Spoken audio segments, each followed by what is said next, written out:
स्त्रीलिंग अनुपात का कौन सा कारण नहीं है? ये जो जेंडर गैप आ रहा है, जो रेशियो है मेल और फीमेल का, उसमें जो कमी आ रही है उसका कौन सा कारण नहीं है? आपके पास 4 ऑप्शन है। पहला है लिंग भूमिका, रूढ़ीकरण और परंपरागत भूमिक अपेक्षा। दूसरा दहेज प्रथा तथा बालिकाओं के साथ भेदभाव का प्रचलन। तीसरा है ग्रामीण क्षेत्रों में शहरी क्षेत्रों में महिलाएं या कामगारों का पलायन। लास्ट है लिंग चयन के आधार पर गर्भपात। बताएं फटाफट से जी, फटाफट से आंसर करना है। भारत में घटते स्त्रीलिंग अनुपात का कौन सा कारण नहीं है? पहला है लिंग भूमिका, रूढ़िगत तथा परंपरागत भूमिका अपेक्षा। दहेज प्रथा तथा बालिकाओं के साथ भेदभाव का प्रचलन। ग्रामीण क्षेत्रों से शहरी क्षेत्रों में महिलाओं कामगारों का पलायन। तीसरा है लिंग चयन के आधार पर गर्भपात। देखिए, जब भी लिंगानुपात की बात की जाती है तो लिंगानुपात में जो असमानता देखने को मिलती है उसका सबसे बड़ा जो रीजन है वो आपका रूढ़िगत तथ्य भी है, दहेज और बालिकाओं के साथ जो भेदभाव है वो भी रीजन है। और अभी आपने कल की क्लास में पीसीपीएनडीटी एक्ट के बारे में सुना था। किसके बारे में सुना था? पीसीपीएनडीटी एक्ट के बारे में सुना था, जो कि कब आया था? 1994 में आया था। पीसीपीएनडीटी एक्ट मतलब pre conceptional prenatal diagnosis test था, जो कि लिंग परीक्षण जो हो रहा था उसको रोकने के लिए ये एक्ट चलाया गया था। भ्रूण परीक्षण ना किया जा सके, भ्रूण परीक्षण करके अगर भ्रूण में कन्या रहती थी तो उसको क्या किया जाता था? उसका गर्भपात करवा दिया जाता था। ठीक है, तो ये चीज ना हो, लिंग समानुपात बना रहे, इसके लिए एक्ट आया था। तो ये भी बिल्कुल सही। आपका राइट आंसर क्या होगा? आपका राइट आंसर होगा कि जो आपका लिंगानुपात में जो असमानता आ रही है उसका क्या कारण नहीं है? तो ग्रामीण क्षेत्रों से शहरी क्षेत्रों में जो महिलाएं हैं वो पलायन कर रही हैं किसी भी काम के उद्देश्य से, किसी भी रोजगार के उद्देश्य से। तो ये जो है लिंगानुपात के लिए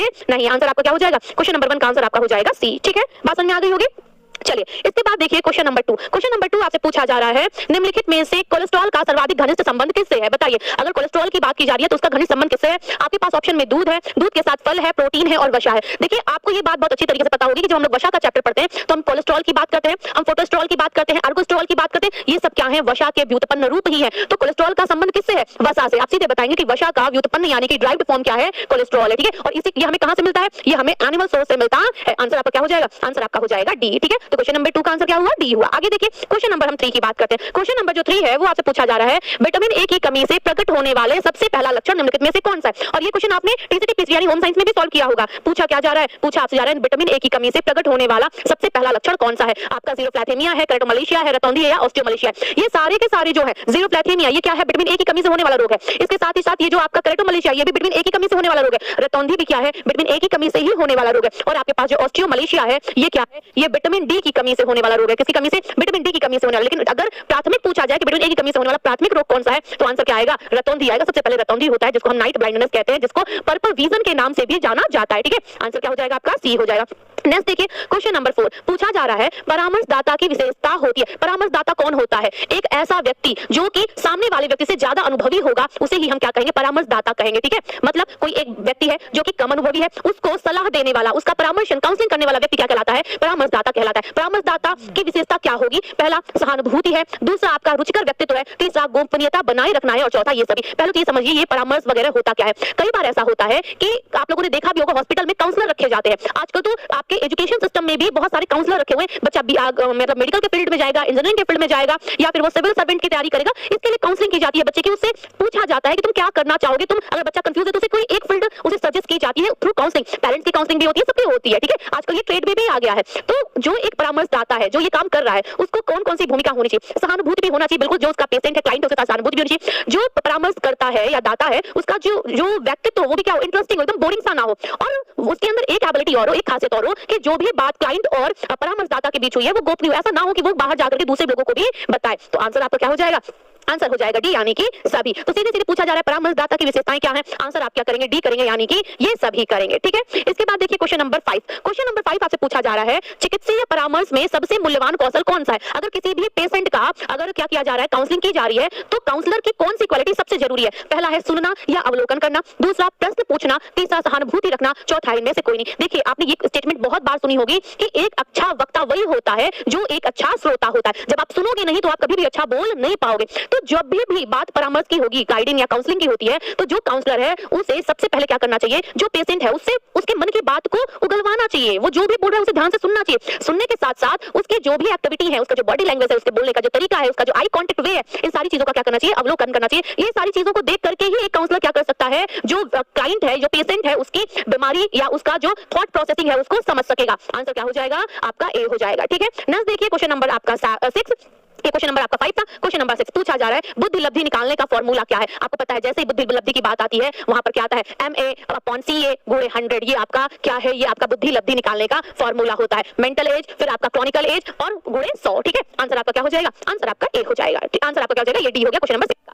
आगे देखिए नेक्स्ट क्वेश्चन, क्वेश्चन नंबर 7 पूछा जा रहा है गर्भावस्था के दौरान उल्टी का गंभीर प्रकार जो मां के स्वास्थ्य पर हानिकारक प्रभाव डालता है क्या है, बताएं। गर्भावस्था के दौरान उल्टी का गंभीर प्रकार, जैसे कि स्टार्टिंग में जो वॉमिट हो रही है वो नॉर्मल है, ठीक है, मॉर्निंग में वॉमिट वाली फीलिंग आना, मिचली आना, उल्टी आना, ये एक नॉर्मल कंडीशन, लेकिन जब ये टेंडेंसी है जब वो आगे भी देखी जा रही है तो इसका मतलब क्या है कि पर्टिकुलर कोई ऐसा प्रॉब्लम जो गर्भवती यानी प्रेग्नेंट लेडी है उसको हो रहा है। वो प्रॉब्लम क्या है, पहला है इमेसिस ग्रेविडेरम, दूसरा है सुबह की बीमारी, तीसरा है कोरिया ग्रेविडेरम और जो लास्ट है वो है हाइपरमेसिस ग्रेविडेरम। आप आंसर क्या करेंगे, आप आंसर करेंगे हाइपरमेसिस ग्रेविडेरम। अभी आपने कल जब क्वेश्चन सॉल्व किया था सीटी का तो भी वहां पर ये क्वेश्चन देखा था, सिर्फ क्वेश्चन पूछने का तरीका अलग था, बात यही पूछी जा रही थी। आंसर आपका क्या हो जाएगा, डी हो जाएगा, ठीक है। आगे देखिए क्वेश्चन नंबर आपका 8, क्वेश्चन नंबर 8 आपसे पूछा जा रहा है, यहाँ पर आपका ब्लैंक है, पूछा जा रहा है विकास का अर्थ है शरीर की गतियों पर नियंत्रण में प्रगति, बताइए पूछा क्या गया है, विकास का अर्थ विकास के बारे में आपको ऑलरेडी पता है, वृद्धि और विकास दो शब्द होते हैं, ठीक है। यहाँ पूछा क्या गया है, विकास का अर्थ है शरीर की गतियों पर नियंत्रण में प्रगति। अब कैसा विकास, क्या ये तीव्र विकास का है या धीमा विकास है, प्रेरण है या फिर औसत है। आंसर आप क्या करेंगे, आंसर करेंगे कि अगर हम विकास के अर्थ की बात करें वो भी किस प्रकार के विकास के अर्थ जो कि शरीर की गतियों पर क्या करे,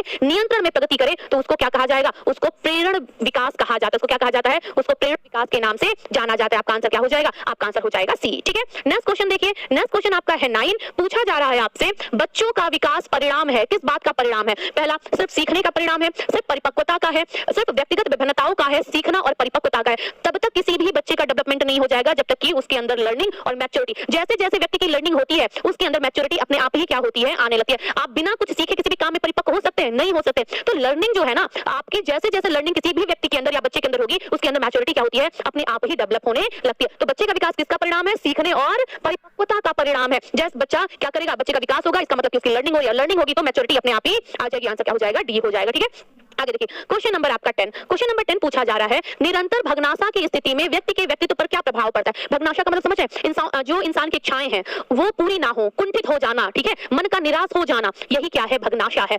और अगर किसी भी व्यक्ति के पास ऐसी कंडीशन बनी हुई है, मतलब निरंतर भग्नाशा की स्थिति है, तो उसका व्यक्तित्व कैसा हो जाएगा, पहला संतोषी व्यवहार का हो जाएगा, मतलब उसके अंदर संतोष आ जाएगा कि यार चलो नहीं होगा तो नहीं होगा, ठीक है। इच्छा या कामनाएं करना बंद कर देगा, मतलब अब जब कोई काम होता नहीं है तो हम भी कई बार ऐसा सोचते हैं अब हमें वो चीज चाहिए ही नहीं है, हमें वो काम करना ही नहीं है, ऐसा कुछ। या फिर जो पर्सनालिटी है वो एक तरीके से वो टूट फूट जाएगी या विघटित हो जाएगी, या ये सभी। आंसर क्या आएगा, आंसर आप करेंगे कि अगर कोई व्यक्ति निरंतर भग्नाशा का शिकार हुआ जा रहा है तो उसका व्यक्तित्व क्या होगा, वो संतोषी नहीं होगा, ना ही वो अपनी इच्छाएं डिजायर है उसको छोड़ देगा। वो कैसा हो जाएगा, उसका जो व्यक्तित्व है वो विघटित हो जाएगा, वो चिड़चिड़ा हो जाएगा, ठीक है, वो आक्रामक हो जाएगा। ऐसा बहुत सारा व्यवहार उसके अंदर देखने को मिलेगा। आंसर क्या आएगा, आंसर आपका हो जाएगा सी, ठीक है, डी नहीं सी आंसर आएगा।